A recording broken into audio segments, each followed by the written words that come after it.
Televize Prima uvádí. Postupovat žáci! Už zase názorná výuka. Snad se nebojíš? Kdo pak z vás jen děti, když jede na výlet? Kouzelným autobusem letí.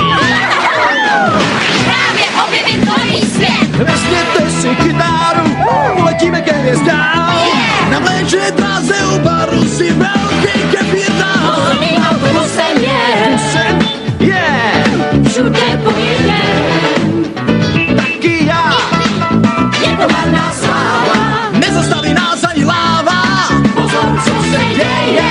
Právě startujeme. Teď se dobře, děti, držte, letíme velkou rychlostí. Nepokoušejte pekaře, když je dobrá do kosti, tak si nasedněte. Čeká nás vážně báječný den.